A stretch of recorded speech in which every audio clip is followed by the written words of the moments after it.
والصلاة والسلام على سيد الرسل وخاتم الأنبياء. سبحانك لا علم لنا إلا ما علمتنا إنك أنت العليم الحكيم. رب اشرح لي صدري ويسر لي أمري واحلل عقدة من لساني يفقه قولي. أعوذ بالله من الشيطان الرجيم. بسم الله الرحمن الرحيم.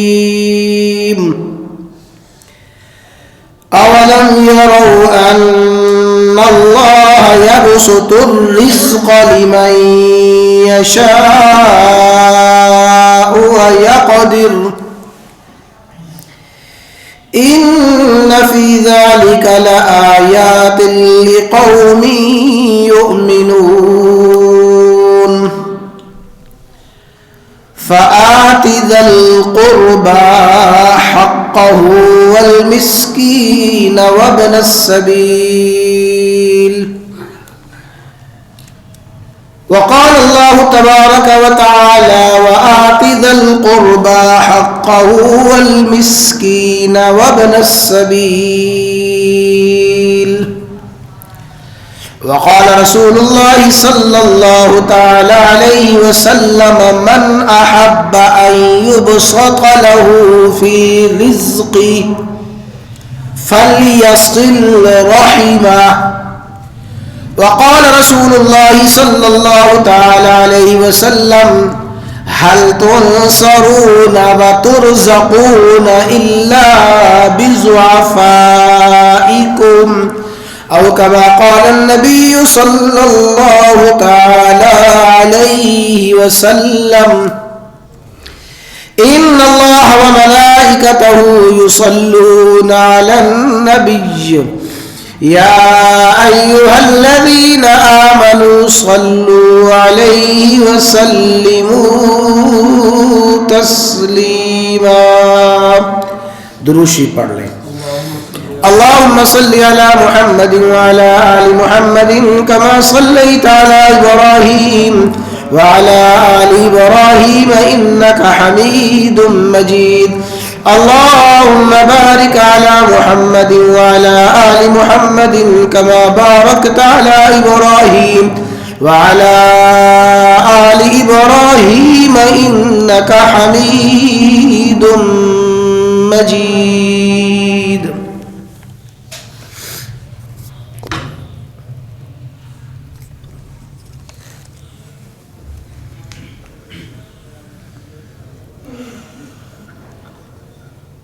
گزشتہ خطبات جمعہ میں ان غیبی اسباب کا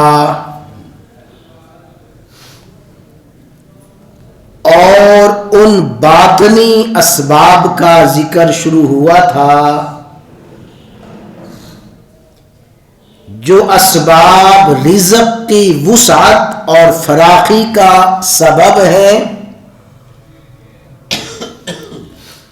اور وہ اسباب جو رزق کی تنگی کا مالی تنگی کا باعث ہیں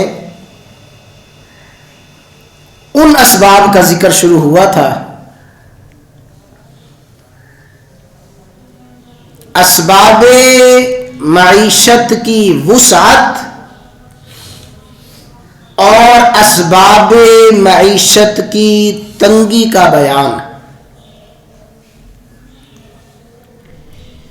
ایک حدیث مبارکہ عرض کی گئی تھی.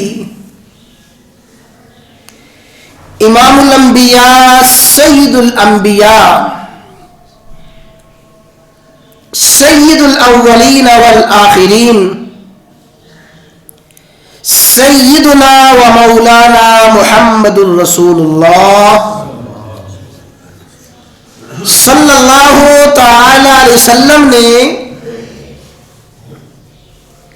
رزق کی وسعت اور مالی کشادگی کا ایک سبب یہ بیان فرمایا کہ وہ رزق جو صبح کے وقت تلاش کیا جائے، وہ کاروبار جو صبح شروع کیا جائے،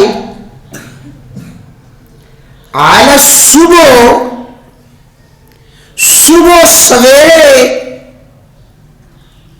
تلاش کیے ہوئے رزق میں،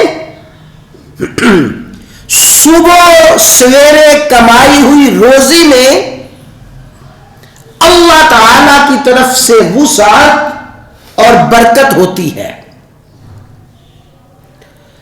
اور اس کا عکس خود بخود سمجھ آ جاتا ہے کہ دن چڑھے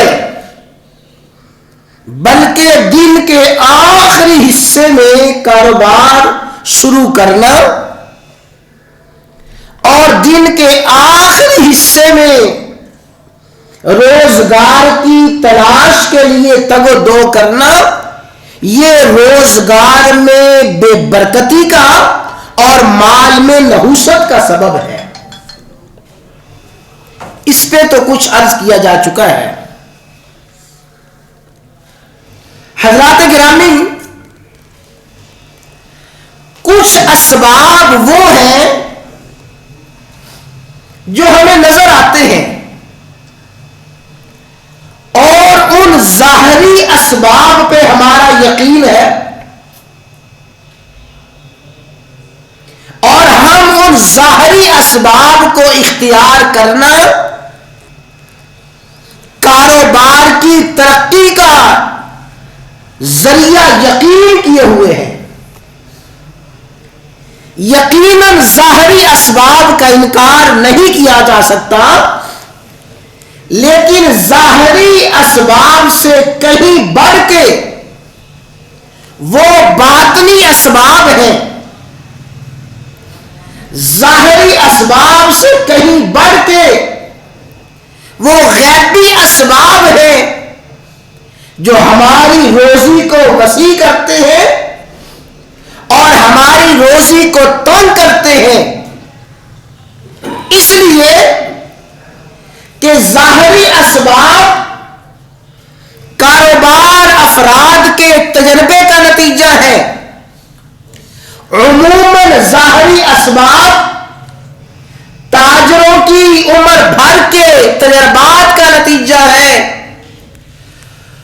اور باطنی اسباب کسی عام انسانوں کے تجربات کا نتیجہ نہیں ہے، باطنی اسباب اللہ تعالی اور محمد الرسول اللہ صلی اللہ علیہ وسلم کی تعلیمات کا نتیجہ ہے۔ ظاہری اسباب میں ہو سکتا ہے اتنی ترقی نہ ہو، اور ظاہری اسباب میں ہو سکتا ہے اتنا نقصان نہ ہو، لیکن اصل ترقی اور اصل نقصان کا باعث وہ باطنی اسباب ہیں جو اللہ تعالی نے رسول اللہ صلی اللہ علیہ وسلم نے بیان فرمائے ہیں۔ مال، کاروبار، مال، کاروبار، روزگار وسیع کب ہوتا ہے؟ مال میں وسعت کب آتی ہے؟ اس کا ایک باطنی سبب، اس کا ایک غیبی سبب آج کے خطبہ میں عرض کرنا ہے۔ فرمایا من احب ان یبسط له فی رزقه، بخاری و مسلم کی حدیث ہے، رسول اللہ صلی اللہ علیہ وسلم کا حق اور سچ فرمان ہے. من احب ان یبسط له فی رزقہ، جو شخص اپنے رزق میں وسعت چاہتا ہے. من احب، جو یہ چاہتا ہے، ان یبسط له فی رزقہ، کہ اس کا رزق کھول دیا جائے، اس کا کاروبار ترقی کرتا جائے. جو یہ چاہتا ہے کہ اس کے روزگار میں، اس کے کاروبار میں اور اس کی تجارت میں دن دگنی رات چگنی ترقی ہو. من احب ان یبسط له فی رزقہ، جو اپنے کاروبار میں، اپنے روزگار میں وسعت چاہتا ہے، فلیصل رحمہ، اسے چاہیے کہ وہ صلہ رحمی کرے. اللہ اکبر. اللہ تعالی ہمیں اس کا یقین نصیب فرمائے. کاروبار میں، رزق میں، تجارت میں وسعت کا ایک باطنی سبب، کاروبار میں، تجارت میں ترقی کا ایک غیبی سبب یہ بیان فرمایا گیا، فَلْيَصِلْ رَحِمَهُ، وہ صلہ رحمی کرے. صلہ رحمی کر کے دیکھے، اللہ اس کے کاروبار پر چار چاند لگا دیتے ہیں. اور اس کا عکس کیا ہے، اس کا تضاد کیا ہے، کہ جو قطع رحمی کرتا ہے، جو قطع رحمی کرتا ہے، قطع رحمی کرنے والے کا رزق تنگ کر دیا جاتا ہے. قطع رحمی کرنے والے کا روزگار وہ نقصان کی طرف جائے گا. قطع رحمی کرنے والے کی تجارت میں خسارہ ہی خسارہ ہے. قطع رحمی کرنے والے کے روزگار میں نحوست ہی نحوست ہے. من احب ان یبسط له فی رزقہ، تم میں سے جو یہ چاہتا ہے اس کا کاروبار وسیع ہو، اس کا روزگار وسیع ہو، وہ صلہ رحمی کرے. صلہ رحمی، اس کا مختصر مفہوم سمجھ لیں. صلہ رحمی وہ رشتے جو باپ کی طرف سے قائم ہیں اور وہ رشتے جو ماں کی طرف سے قائم ہوتے ہیں. اپنا نان کا داد کا وہ رشتے جو باپ کی طرف سے ہیں، چچا کا رشتہ ہے، تایا کا رشتہ ہے، چچا زاد بھائی ہے، تایا زاد بھائی ہیں، پھپھو ہے، پھپھو کے بیٹے ہیں. اور وہ رشتے جو ماں کی طرف سے ہیں، خالہ کا رشتہ ہے، ماموں کا رشتہ ہے، خالہ زاد بھائی ہے، خالہ زاد بہنیں ہیں، ماموں زاد بھائی ہیں، ماموں زاد بہنیں ہیں. وہ رشتے جو ماں باپ کی وجہ سے قائم ہوتے ہیں، ان رشتوں کے ساتھ حسن سلوک کرنا اور وہ رشتے جوڑنا اور وہ رشتے، ان رشتوں کے ساتھ صلہ رحمی کرنا، وہ رشتے جوڑے رکھنا، یہ صلہ رحمی ہے. یہ میرے چچا کا بیٹا ہے، میری پھپھو کا بیٹا ہے، یہ میرا ماموں زاد بھائی ہے، یہ میری خالہ کا بیٹا ہے، بیٹی ہے. یہ جو رشتے ماں باپ کی وجہ سے قائم ہوتے ہیں، فرمایا ان رشتوں کو جوڑو، ان رشتوں کے ساتھ صلہ رحمی کرو. ان یبسط له فی رزقہ، اللہ تعالیٰ تمہارے رزق میں وسعت پیدا فرما دیں گے. اور میرے بھائیوں، بنیادی طور پہ دو تین باتیں اچھی طرح سمجھ لیں. اللہ تبارک و تعالیٰ نے اور رسول اللہ صلی اللہ علیہ وسلم نے جب بھی نیکی کرنے کا حکم دیا، حسن سلوک کا حکم دیا، صحیح حدیث ہے، رسول اللہ صلی اللہ علیہ وسلم کا فرمان ہے. صحابی آ کے سوال کرتے ہیں، یا رسول اللہ صلی اللہ علیہ وسلم، میں حسن سلوک کرنا چاہتا ہوں، نیکی کرنا چاہتا ہوں، میں کوئی خیر خواہی کرنا چاہتا ہوں، خدمت کرنا چاہتا ہوں. من ابن، میری نیکی کا سب سے زیادہ حقدار کون ہے؟ میری نیکی کا حسن سلوک کا سب سے زیادہ مستحق کون ہے؟ فرمایا امو کا، تیری ماں ہے۔ قال ثم من؟ آقا پھر؟ فرمایا امو کا، تیری ماں ہے۔ ثم من؟ پھر؟ فرمایا امو کا، تیری ماں ہے۔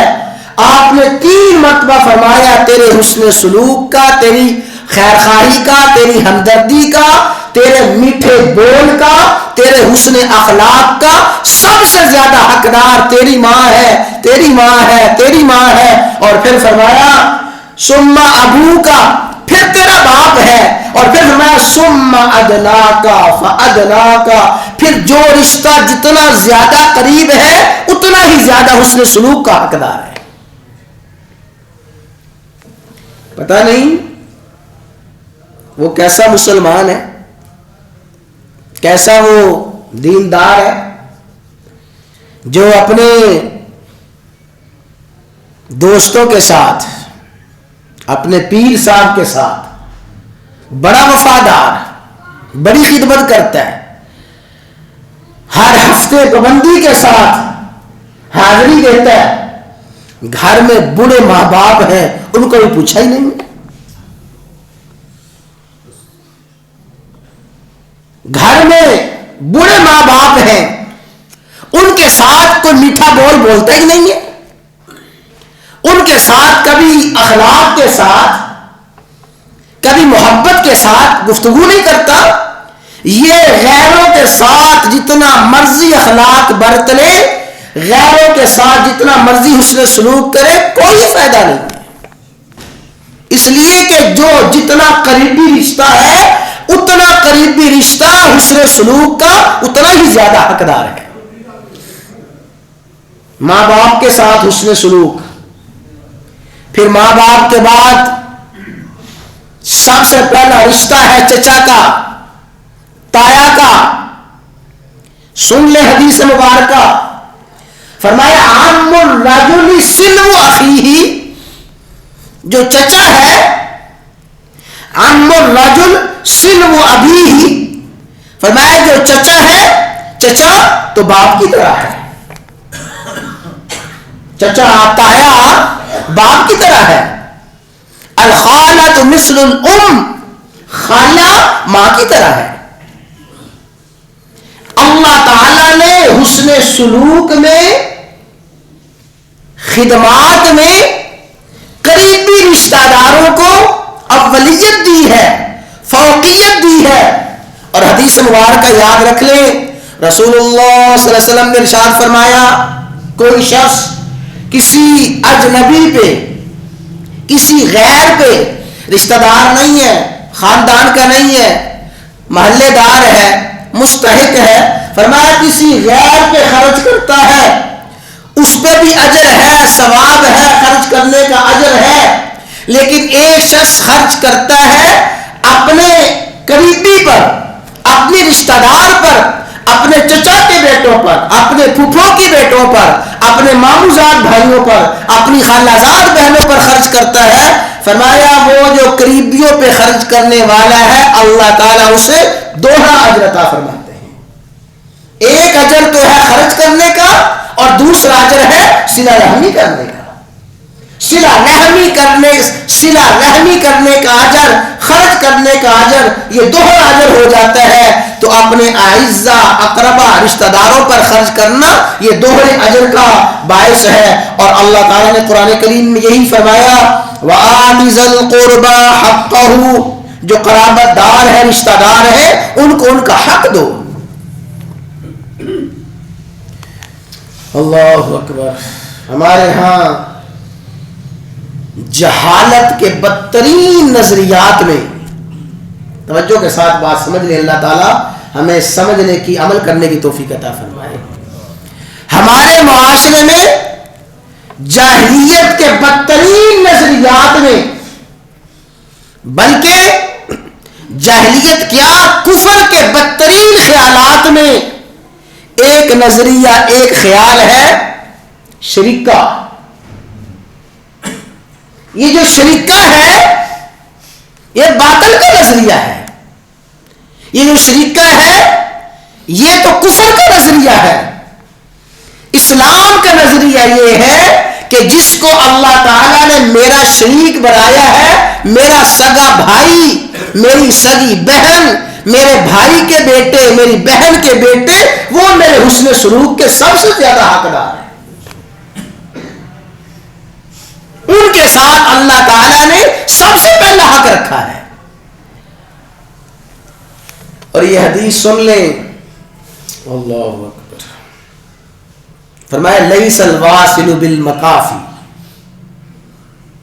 لیس الواصل بالمکافی، وہ صلہ رحمی کرنے والا نہیں ہے جو ادلا بدلا کرتا ہے.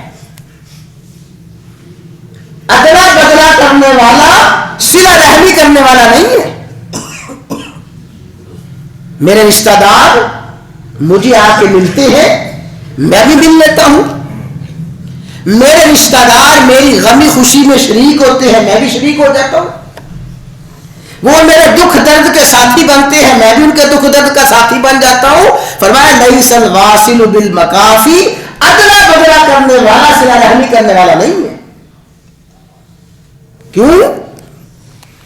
اس طرح کی صلہ رحمی تو ہر کوئی کرتا ہے. کیوں جی کرتے ہیں کہ نہیں کرتے؟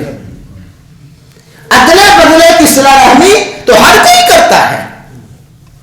فرمایا ولکن الواصل، ہاں صلہ رحمی کرنے والا وہ ہے جب اس کے ساتھ قطع رحمی کی جائے، وہ قطع رحمی کرنے والے کے ساتھ اس کی قطع رحمی کے باوجود صلہ رحمی کرے.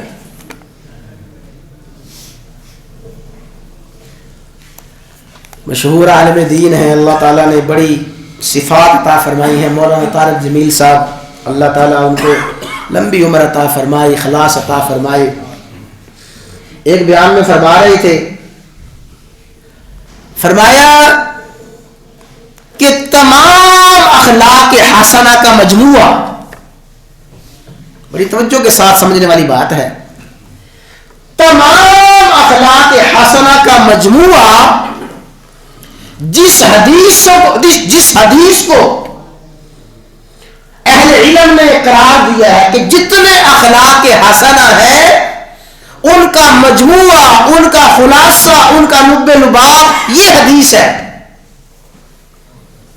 صل من قطعک، اعف عمن ظلمک، واحسن الی من اساء الیک. صل من قطعک، فرمایا جو تیرے ساتھ توڑے تو اس کے ساتھ جوڑ.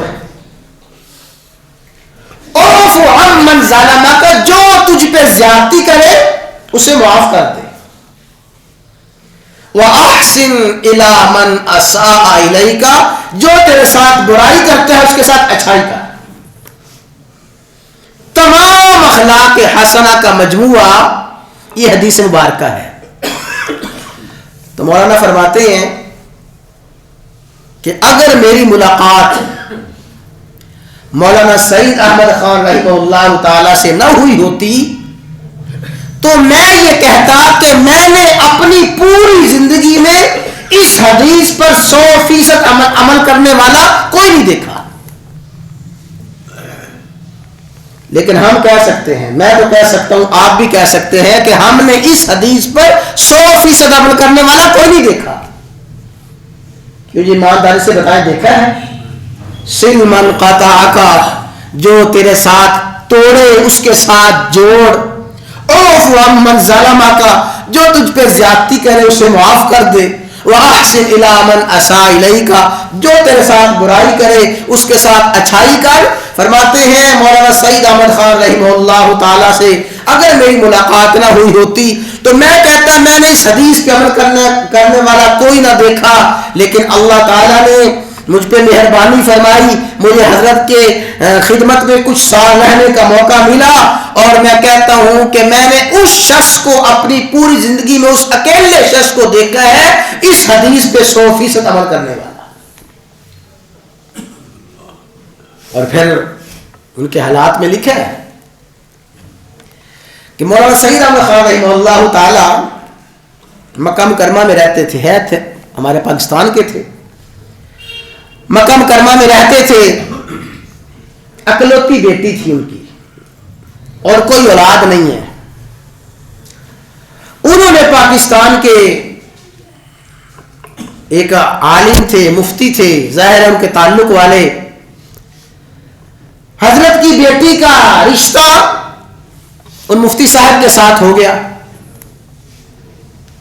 کچھ عرصہ میاں بیوی اکٹھے رہے، کیا حالات بنے،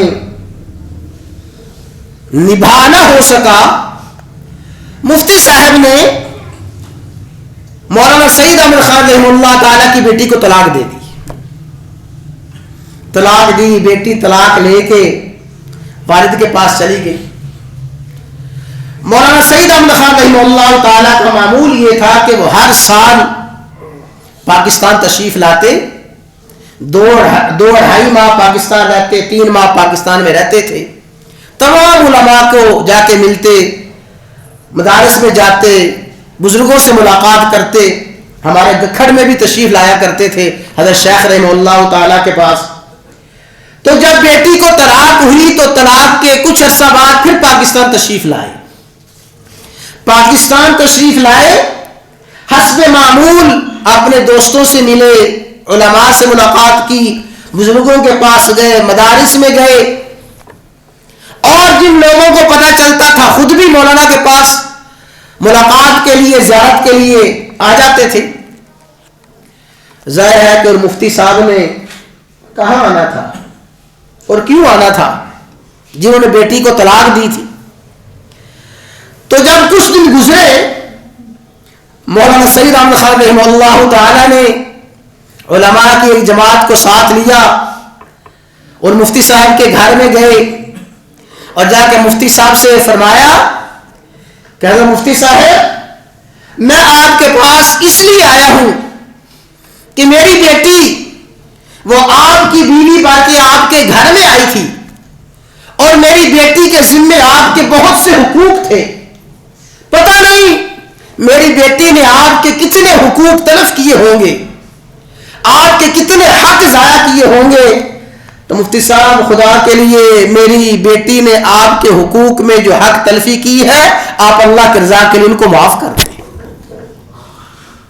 اور پھر فرمایا کہ مفتی صاحب، واللہ میرا یقین ہے کہ جتنے دن، جتنے مہینے، جو گھڑیاں میری بیٹی کی آپ کے اس گھر میں لکھی ہوئی تھی، اس نے اپنا وقت پورا کر لیا. جب اس کی گھڑیاں ختم ہوئی، وقت ختم ہوا، یہاں سے چلی گئی، اللہ کی قسم میرے دل میں آپ کے لیے کوئی میل نہیں ہے. اللہ، یہ ہے سل من قطعک اعف عمن ظلمک واحسن الی من اساء الیک. حضرات گرامی، یاد رکھیں، جو رزق کی وسعت کے ظاہری اسباب ہیں، مال کی کشادگی، کاروبار کی کشادگی کے ظاہری اسباب ہیں، ان پہ تو یقین ہے.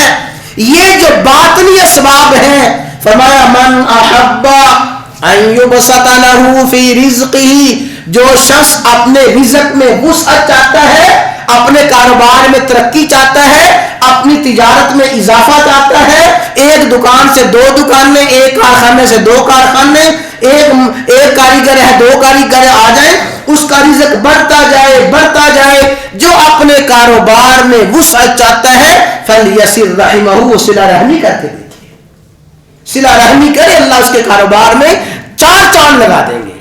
اور قطع رحمی کرنے سے کاروبار بڑھتا نہیں ہے، مال میں وسعت نہیں ہوتی، بے برکتی ہوتی ہے، مال میں تنگی آ جاتی ہے، معیشت میں تنگی آ جاتی ہے. اور دوسرا سبب ترمذی شریف کی حدیث ہے، یہ تو بخاری و مسلم کی ہے، ترمذی شریف کی حدیث ہے، یہ بھی توجہ کے ساتھ سن لیں. فرمایا هل تنصرون وترزقون الا بضعفائکم. یا اللہ، ہم سب کو اس کا یقین نصیب فرما دے. یقیناً جس طرح ہمارے آقا سچے، آقا کا فرمان سچا، لیکن ہمارے یقین میں کمی ہے، اللہ ہمیں وہ یقین نصیب فرما دے. فرمایا اے میرے امتیوں، ترزقون، اگر روزی چاہتے ہو، اگر تم چاہتے ہو میرا رزق کھل جائے، میری رزق میں فراخت آ جائے، فراخی آ جائے، رزق کی فراخی چاہتے ہو، رزق کی وسعت چاہتے ہو، بِضُعَفَائِكُمْ تمہارے گھر میں جو ضعیف اور کمزور ہیں، جو بیمار ہیں، اللہ ان کمزوروں کے صدقے تمہیں رزق عطا فرماتا ہے۔ گھر میں بوڑھے والد پڑے ہوئے ہیں، بوڑھی اماں گھر میں پڑی ہیں، بیچارے صاحب فراش ہیں، گھر میں بچی بیمار ہے، بچہ بیمار ہے، بہن بیمار پڑی ہوئی ہے، اور معصوم بچے ہیں، معصوم بچیاں ہیں۔ فرمایا یہ جو کمزور ہیں، ان کمزوروں کی وجہ سے اللہ تعالیٰ تمہیں رزق عطا فرماتا ہے۔ ہمارے استاد تھے مولانا اسماعیل رحمہ اللہ تعالی،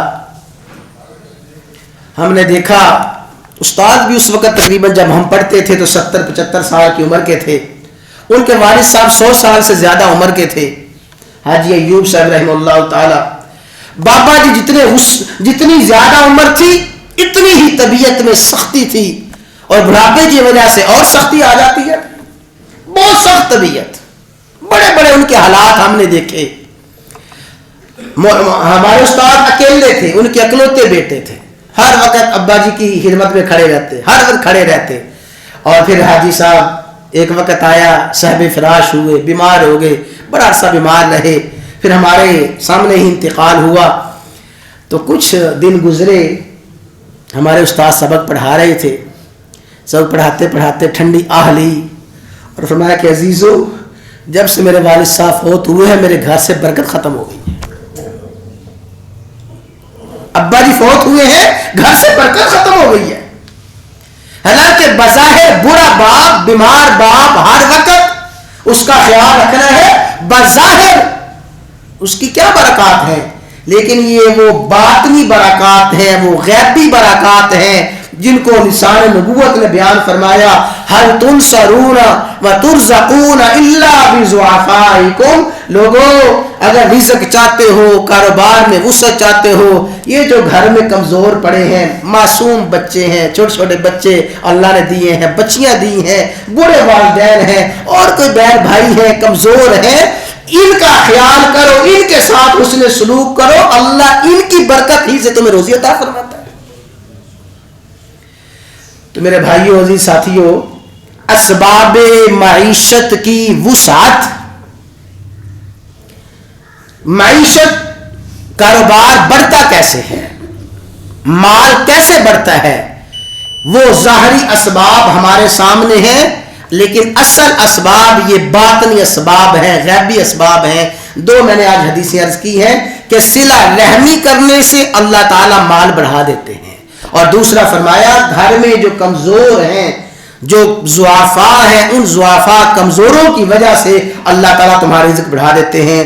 اللہ تعالیٰ حلال اور طیب روزی ہر مسلمان کو نصیب فرمائے، اور اس کے جو ظاہری اسباب ہیں، ظاہری اسباب کے ساتھ ساتھ اللہ تعالیٰ ہمیں باطنی اسباب اختیار کرنے کی اور ان اسباب پر یقین رکھنے کی توفیق عطا فرمائے۔